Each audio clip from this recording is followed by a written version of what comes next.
নমস্কার বন্ধুরা, আপনাদের সকলকে আরও একটি গুরুত্বপূর্ণ ভিডিওতে স্বাগত জানাই। আপনাদের ঘরের প্রথম কিস্তির টাকা আজকেই আপনাদের বিকাল থেকে ঢুকতে শুরু করবে। 4:45 নাগাদ আপনাদের বিকাল থেকে টাকা ছাড়বে নবান্ন থেকে। ইতিমধ্যে আপনাদের আজকে 6,600 কোটি টাকা, আপনাদের 60,000 টাকা প্রথম কিস্তির টাকা আপনাদের অ্যাকাউন্টে ঢুকবে। ইতিমধ্যে আপনাদের মুখ্যমন্ত্রী এই নিয়ে আপডেট আপনাদেরকে জানালো। কি আপডেট এসেছে সমস্ত ডিটেলস আপনারা এই ভিডিওটির মাধ্যমে জানতে পারবেন।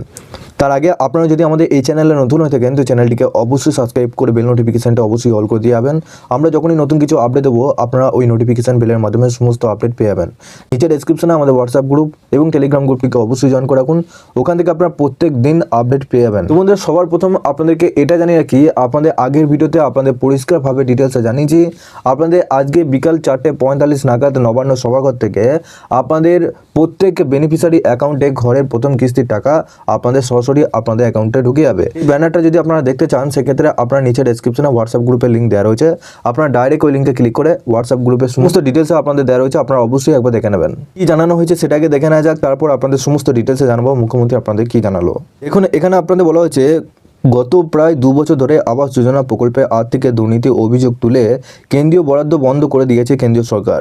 তবে শুধু আবাস নয়, পাশাপাশি 100 দিনের কাজ থেকে শুরু করে স্বাস্থ্য ক্ষেত্রে আয়ুষ্মান যোজনার ক্ষেত্রেও কেন্দ্রের কাছে রাজ্যের জন্য বরাদ্দ টাকা নিয়ে বারবার সরব হয়েছে তৃণমূল।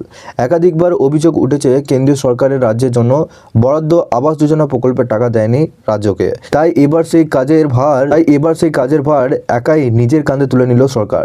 চলতি মাসে এবার উপভোক্তাদের ব্যাংকে অ্যাকাউন্টে ঢুকবে টাকা। নবান্ন সূত্রে আগেই জানানো হয়েছিল যে ডিসেম্বর মাস থেকে আবাস যোজনা প্রথম কিস্তির টাকা দেওয়া হবে, আর এবার সেই কথা মতোই কাজ করতে শুরু করলো রাজ্য সরকার। প্রশাসন সূত্রে জানা গেছে প্রথম দফা প্রায় 6,600 কোটি টাকা বরাদ্দ করলো রাজ্য সরকার। আগামীকাল অর্থাৎ মঙ্গলবার থেকে, যেটা আপনাদের আজকে, উপভোক্তাদের ব্যাংকে অ্যাকাউন্টে সেই টাকা ঢুকতে চলেছে। নবান্ন সূত্রের খবর, প্রাথমিকভাবে 11 লাখ উপভোক্তাদের আবাস যোজনা প্রথম কিস্তির টাকা দেওয়া হবে। অর্থাৎ আগামীকাল থেকে সকল উপভোক্তাদের ব্যাংকে অ্যাকাউন্টে 60,000 টাকা করে জমা পড়বে।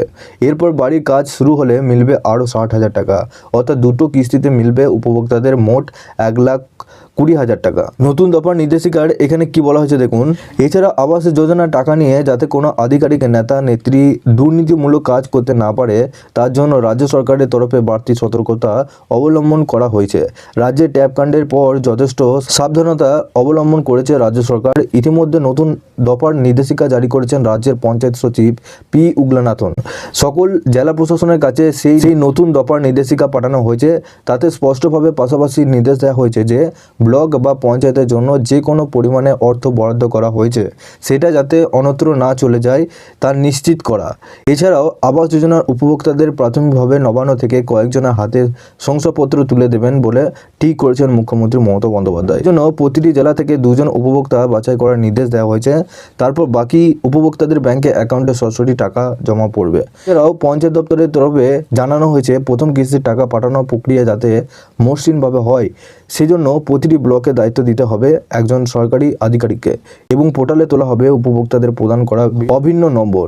অ্যাকাউন্টে টাকা ঢুকলে উপভোক্তাদের ফোনে মেসেজ চলে আসবে বলে রাজ্য সরকারের তরফে জানানো হয়েছে। তো আপনারা বুঝতে পারছেন বন্ধুরা, আপনাদের কিন্তু আজকে বিকাল থেকে আপনাদের যে 60,000 প্রথম কিস্তির টাকা ঘরের, সেটা কিন্তু আপনারা প্রত্যেকের ব্যাংকে অ্যাকাউন্টে আজকেই পেয়ে যাবেন বিকাল 4:45 নাগাদ। ইতিমধ্যে মুখ্যমন্ত্রী আপনাদের আগে কি জানিয়েছিল সেটা আগে জেনে নিন, তারপর আপনাদের কি বলা হয়েছে দেখবেন।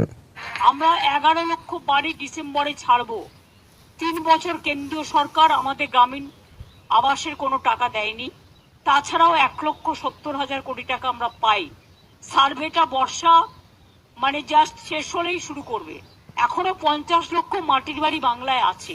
50 লক্ষ আমরা করতে পেরেছি 13 বছরে, প্লাস আরো 1.5 লক্ষ বাড়ি যাদের বন্যায় ভেঙে গেছে, তাদেরটা আমি ইনক্লুড করব। যেখান থেকেই হোক না কেন টাকা জোগাড় করে আমরা এটা করব। আর গোটা বিষয় নিয়ে পঞ্চায়েত মন্ত্রী কি বক্তব্য জানিয়েছেন শোনাবো। মাননীয় মুখ্যমন্ত্রী কথা দিয়েছিলেন যে 11,22 সালে কথা দিয়েও বঞ্চিত রেখেছে কেন্দ্রীয় সরকার, তাদের গ্রামীণ আবাসের জন্য 1,20,000 টাকা করে সম্পূর্ণ অর্থটাই রাজ্য সরকারের কোষাগার থেকে উনি আশা করছি আপনারা বুঝতেই পারলেন, আপনাদের প্রত্যেক অ্যাকাউন্টে 60,000 টাকা প্রথম কিস্তির টাকা আপনাদের সরাসরি আপনাদের অ্যাকাউন্টে ঢুকবে। যারা যোগ্য উপভোক্তা রয়েছেন তাদের বিকাল থেকে কিন্তু টাকা ঢুকতে শুরু করবে। তবে এটাও আপনাদেরকে জানিয়ে রাখি যে আপনাদের 60,000 টাকা আপনাদের আজকে বিকাল থেকে টাকা যেহেতু ছাড়া হবে, সেক্ষেত্রে সবার প্রথম আপনাদের নিজেদের ব্যাংকে অ্যাকাউন্টগুলো অবশ্যই চেক করে দেখুন। কারণ আপনাদের নিজেদের ব্যাংকে অ্যাকাউন্টে যদি ইনঅ্যাক্টিভ থাকে ব্যাংকগুলো, সেক্ষেত্রে আপনাদের কিন্তু টাকা ঢুকবে না। সেক্ষেত্রে আপনারা কী করবেন, আপনারা নিজে ব্যাংকে যান, সেখানে ব্যাংকে অ্যাকাউন্টের সাথে আধার লিঙ্ক আছে কিনা একবার অবশ্যই দেখে নিন ব্যাংকে গিয়ে। এবং আপনাদেরকে আগেও অনেক ভিডিও দিয়েছি কিভাবে আপনারা ঘরে বসে নিজের মোবাইল ফোন থেকে চেক করে দেখবেন। যদি সেক্ষেত্রে দেখতে চান, আপনারা নিচে ডেসক্রিপশনে হোয়াটসঅ্যাপ গ্রুপের সাথে যুক্ত হয়ে যান, ওখানে সমস্ত ভিডিও দেওয়া রয়েছে, আপনারা ফুল ডিটেলসে জানতে পারবেন। আপনারা যদি আমাদের এই চ্যানেলে নতুন হয়ে থাকেন তো চ্যানেলটিকে অবশ্যই সাবস্ক্রাইব করে বেল নোটিফিকেশনটা অবশ্যই অল করে দিয়ে যাবেন। আমরা যখনই এরকমই নতুন কিছু আপডেট দেবো, আপনারা ওই নোটিফিকেশন বেলের মাধ্যমে সমস্ত আপডেট পেয়ে যাবেন। নিচে ডেসক্রিপশনে আমাদের হোয়াটসঅ্যাপ গ্রুপ এবং টেলিগ্রাম গ্রুপটিকে অবশ্যই জয়েন করে রাখুন, ওখান থেকে আপনারা প্রত্যেক দিন খবর পেয়ে যাবেন।